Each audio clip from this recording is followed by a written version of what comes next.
Vocal text begins. The major character writes this short story and includes it in book 1. On a beautiful day, warm day, I skipped school and found myself seated beside Ms. Whitelegs. A short story by Matthew Brownfield, grade 13. 3.5 billion years ago, I skipped from Newtonbrook Secondary School to the TTC subway, taking it down to Bloor and Yonge Street. I've always loved that area, Bloor and Yonge, especially Yonge Street. It's always so full of physical action, bodies pressing against one another. I really like that. But as I walked south along Yonge Street and past Dundas Street, one thing I didn't like, one thing that seriously disturbed me, you might say, was the 2 older men, their lifeless bodies crumpled around a traffic pole. I couldn't look away, but no one else expressed any emotion at all. They simply passed by those 2 dead drunks without even offering a brief glance, nothing. I don't like such self-absorbed people. I just don't. Before I delved deeply into that idea, I realized I was feeling enormously unclean. I had to get away, fast. I turned to race down Yonge Street until I reached Queen Street West. I suppose it was the luring smell of grilled food.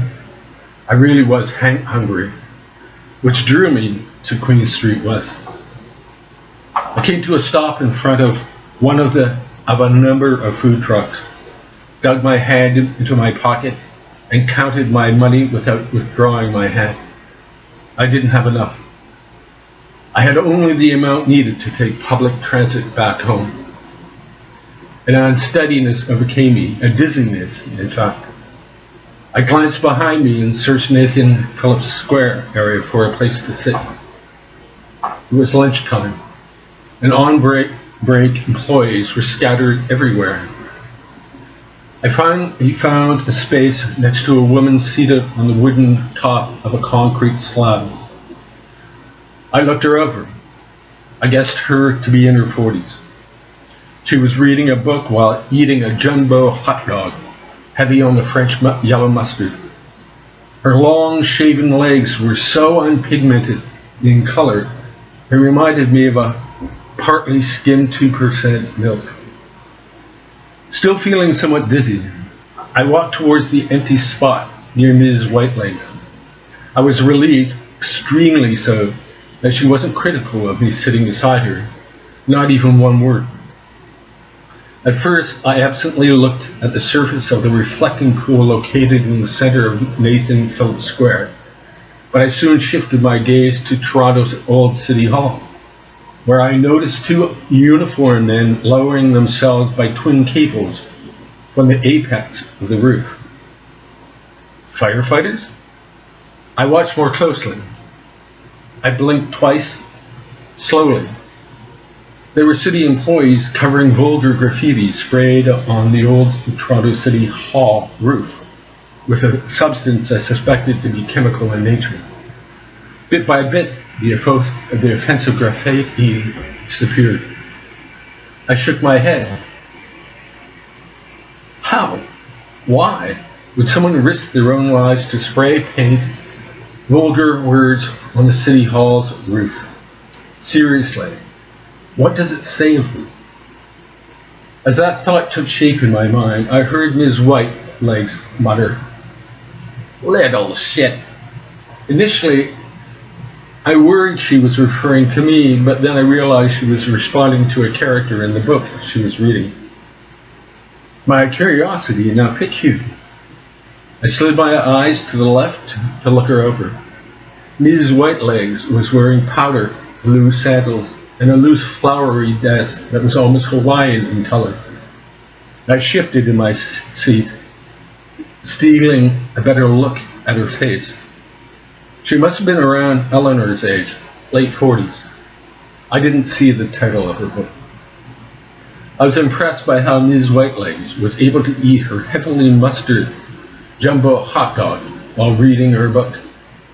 I waited for the mustard to ooze from the tail end of the dog any second.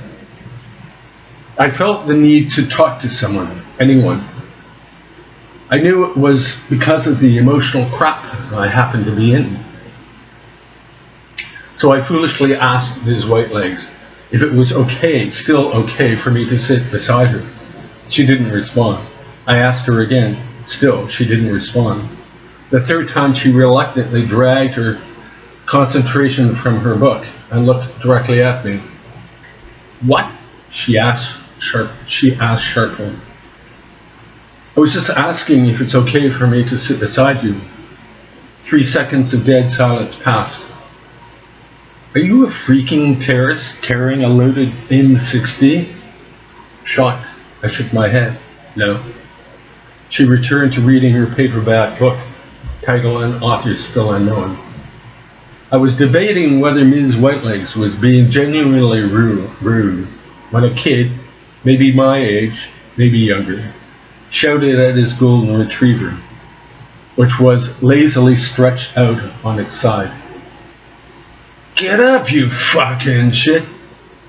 The dog refused, which earned him a firm kick in the side. "Fucking get up!"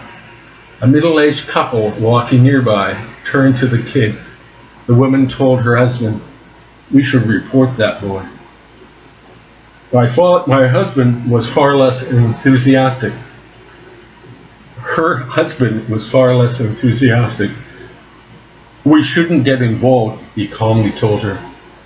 The couple turned and walked away, although I knew the woman didn't want to leave at all. She really wanted to have serious words with that kid. Tell him to never beat dogs, never beat anything. I suspect the kid did catch on. Maybe it was the threat he saw in the woman's angry eyes, or maybe it occurred to him that he had done wrong. Whatever it was, the dog and its owner ran towards Queen Street, the kid now genuinely laughing. I looked up into the blue sky, filled with small clusters of white clouds, watched a trillion billion birds soaring overhead. I was incredibly envious of their independence. But I didn't like it when a bird sighted discarded human food and nosedived down in an attack.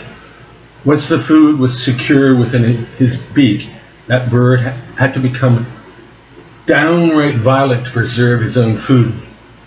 The scene frightened me, really.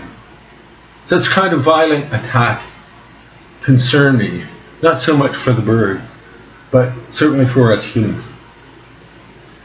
I probably should have mentioned earlier, maybe you've even guessed by now, that I've been somewhat depressed lately.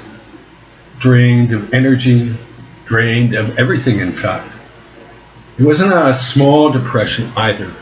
I kept getting bigger and bigger until I could no longer see the top, assuming there was a top.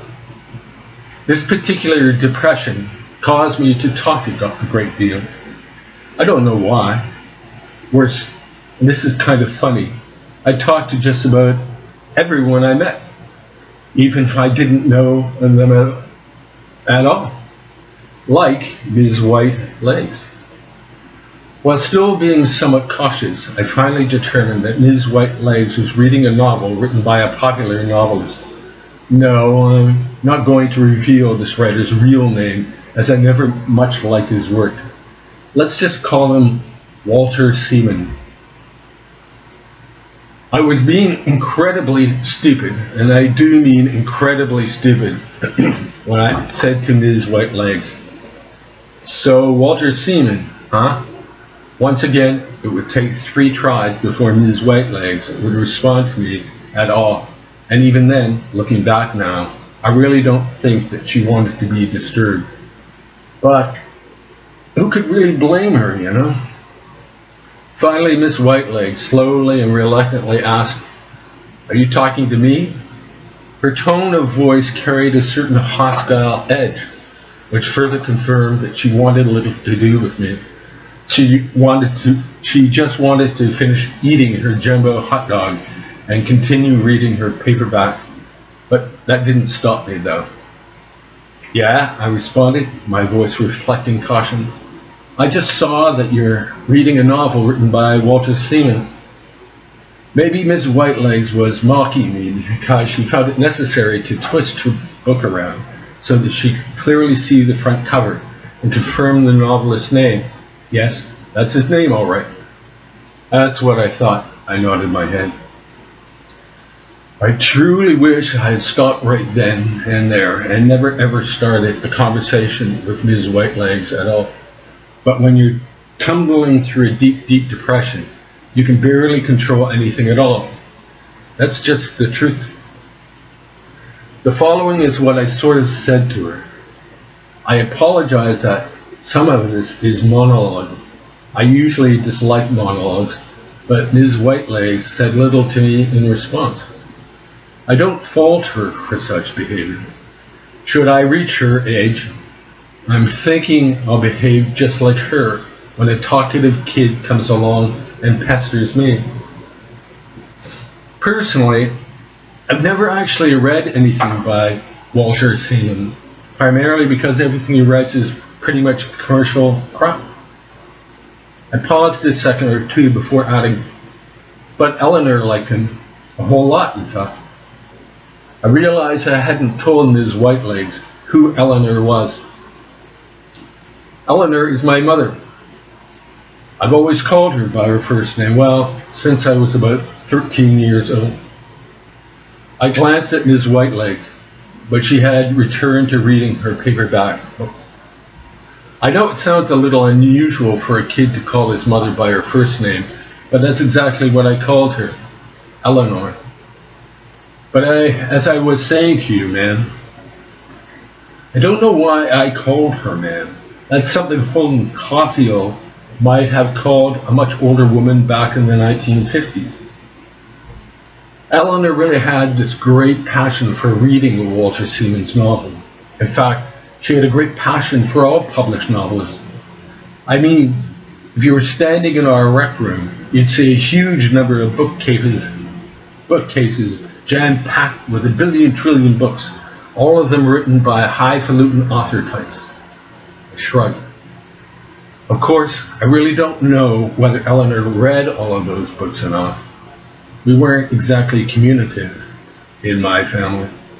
But I swear to God, man, if someone like you said something terribly complex, Eleanor just might respond to you with, goodness, that's as complex as Dostoevsky's theme. Or if you were being particularly clever over something, Eleanor's eyes might light up as she seriously complimented you with something like, Joycey, you are simply being Joycean, dear. I let out a slow breath and nodded. But as I said before, man, one of Eleanor's great passions was reading Walter Seaman. Yeah, Walter Seaman. I remember going into my parents' bedroom a million different times, and there on the nightstand, right beside her collection of facial oils and various creams, was a copy of Walter Seaman's newest book. I sat up straighter. Oh geez, it just occurred to me, like bang. I did read one of Walter Seaman's books. I think it was called The Money Game. It was roughly based on that Howard Hughes guy. You know, that rich guy who sort of went totally crazy in the end.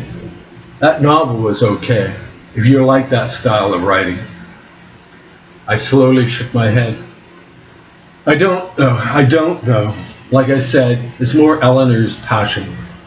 I offered Ms. Whitelegs a half smile. She really wanted to be a top-notch novelist, Eleanor did. She even wrote a super thick manuscript called Return to Autumn, mailed it out to a million billion publishers. They all rejected it, every one of them. I paused as a kind of emptiness bloomed inside me, like I was alive, but not really alive at all.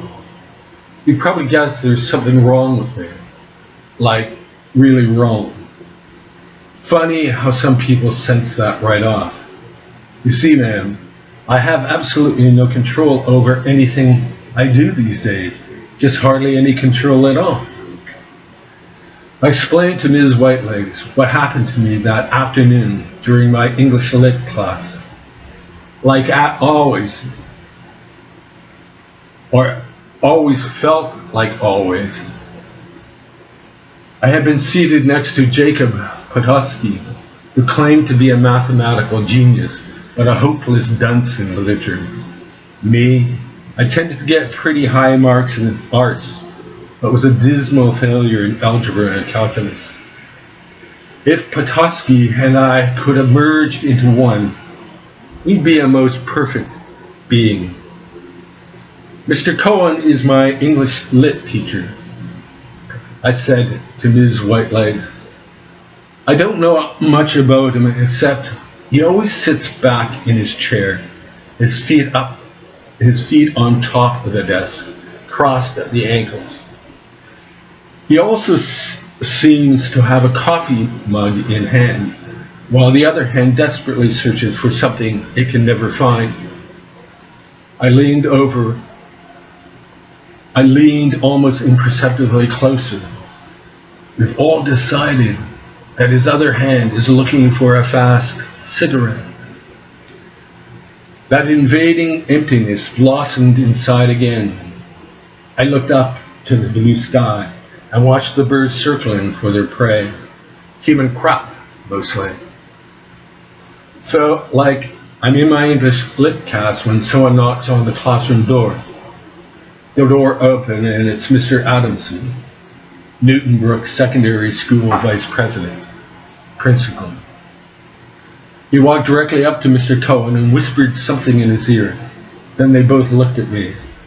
I crossed my arms. I nearly died. Even more so when all of my classmates turned to me. Mr. Addison nodded towards the classroom door and politely, I mean really politely, asked me outside. Once in the hallway, Mr. Adamson told me that James, that's my older brother, had called to tell them that something serious had happened to my mother.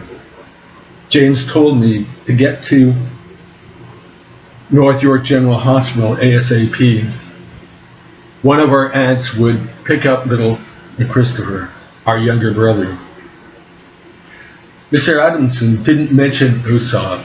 That's what I call my dad, Osab. I shrugged. Mr. Adamson agreed to drive me to the hospital. I asked him what my brother said happened to Eleanor. He just said, kind of stroke. Nothing. Before changing the subject, I don't remember what we talked about. I paused to think, but my brain would not bring up the conversation. When Mr. Anderson told me Eleanor was having a kind of stroke, I felt uneasy, very uneasy. I know exactly what kind of stroke he was referring to. It would be a double punch for me, just like the double pinch Eleanor endured when her younger mother died of a brain hemorrhage. Inheritance isn't always a bowl of Smarties. I watched the girls some more, becoming more upset with them. I didn't say much while Mr. Anderson drove me to the hospital. He didn't park his car, exuberant parking costs, you might say, but dropped me off near the emergency entrance. He actually said, good luck to me, like he was dropping me off for a hockey game. I shook my head and glanced at Ms. Whitelegs. Most teachers are like that, clever in one area, totally ignorant in the others. Anyway, in the emergency area, I asked the nurse where Eleanor was. The nurse pointed down a hot hallway and indicated a room to the right. What's weird, and I understand if you don't really believe me, is when I opened that door, I saw Eleanor lying on a hospital gurney, her arms open to me like a religious savior welcoming home her parishioners. The thing is, though, and this is really important, her eyes were rotating like spinning wheels, and I knew she'd be dead soon. I nervously shook my head. Seeing her like that froze me solid, motionless. I can only recall little bits and pieces after that. His white legs didn't look at me, but I kept going. Eventually, I learned the ambulance Eleanor down to St. Michael's Hospital, where a neurosurgeon cracked open Eleanor's skull and attempted to clip a bleeding artery. But she wasn't going to survive. I knew it right off. I leaned forward, then immediately leaned back to my original position. I don't remember how I ended up at my brother's house that evening. We were in his den when James explained that Eleanor had been swimming at the local YMCA when the swim guard noticed her starting to drown. It was a reaction to her brain bleed. I shrugged again. I think it must be our age difference. James is 10 years older than me. Eleanor gave birth to him when she was only 16. Anyway, I will never fully understand him. Like when he told me, still smiling, that there was no reason for the pool guard to save our mother's life because she was going to be dead anyway. I brushed an imaginary piece of dirt from me. It was his smile that unnerved me. I crossed my legs, then uncrossed them. It was midnight in the hospital, and a nurse ushered my family into a small room. Christopher wasn't there, but the rest of us saw Eleanor's neurosurgeon, who was waiting to inform us of the inevitable. That room was so small, I had to stand in the doorway itself. Osab was even there, sitting up front, his eyes focused on the neurosurgeon. When the surgeon said Eleanor was dying, Osab's shoulder completely collapsed. I decided to go in search of Eleanor alone. A quick side glance at Miss Whitelegs showed me she was still reading her book, but I didn't remember seeing her turning any pages. I found the post-ops room right away, and I have to tell you, man, I was pretty darn edgy. I also don't know why I use the word darn, because I've never used that wimpish word before, but I did. When I entered it, I truly mean that. Absolutely terrified. See, I had to walk past rows of critical patients, many of them connected to weirdly beeping machines, flashing green lights and red lights and yellow lights. Yeah, they scared me a whole lot. I shuddered while remembering the scene. But what scared me the most, man, overwhelmed me really, was when I found Eleanor's hospital bed at the end of the row. I will never forget it. I identified Eleanor not by her face, but by the layers of bandages wrapped around her head. How could anyone so active, so happily full of themselves, suddenly not exist at all? I thought about my grandmother, then Eleanor, then me. And that's when I realized that this was how I would die. That terrified me a lot. Really. The whole thing just totally terrified me. I nodded to myself. I've got to admit, man, that it's very difficult to get rid of serious depression on your own. And I'm being very serious, man. I mean, this particular depression is always present and literally sucks the energy out of me. After saying all of that to Ms. Whitelegs, and geez, why I said all of that to her escapes me, I quickly changed the subject back to the novel. So, is that novel any good, man? What? Ms. Whitelegs said sharply, responding much faster than before. Is Walter Simon's novel any good? Ms. Whitelegs reminded me of a balloon on its way to pop. Puff, puff. I guess so. Yeah, it's pretty good. Have you read any of his other books? Puff, puff. What? Have you read any of Walter Simon's other novels? goes the balloon. Look, I only came here to eat my lunch in peace and read a few lines from this novel. Do you mind, please? I apologize, even though I wasn't all that sorry. But that's the way it is when you're hopelessly depressed. I mean, it's almost mandatory to instantly apologize for everything you've said or done, even if you haven't said or done anything wrong. I watched the birds again as they flew overhead. Have you ever been on a plane? I asked Miss Whitelegs. I always like it best when the plane continues to rise and everything below everything, even all of our problems, become smaller and smaller until those problems don't exist at all. That's what I envy about birds, man. Their natural ability to fly above everything, especially their problems. I didn't tell Miss Whitelegs anything much more, not that she was listening anyway. Instinctively, and given how depressed I was, I know it was in my best interest not to open my soul's door, especially to a total stranger. See, one of my dreams was to become a flight pilot. Even Eleanor was convinced that one day I would become a commercial or a military Air Force pilot. Given what I know now, and I'm pretty good at predictions, no authority is going to issue me a pilot's license. I do have a car license though. Medicine is not always perfect. Then something unusual happened. Flying high above the roof of Toronto's old City Hall, I caught actual sight of a black bird. Black raven, I thought.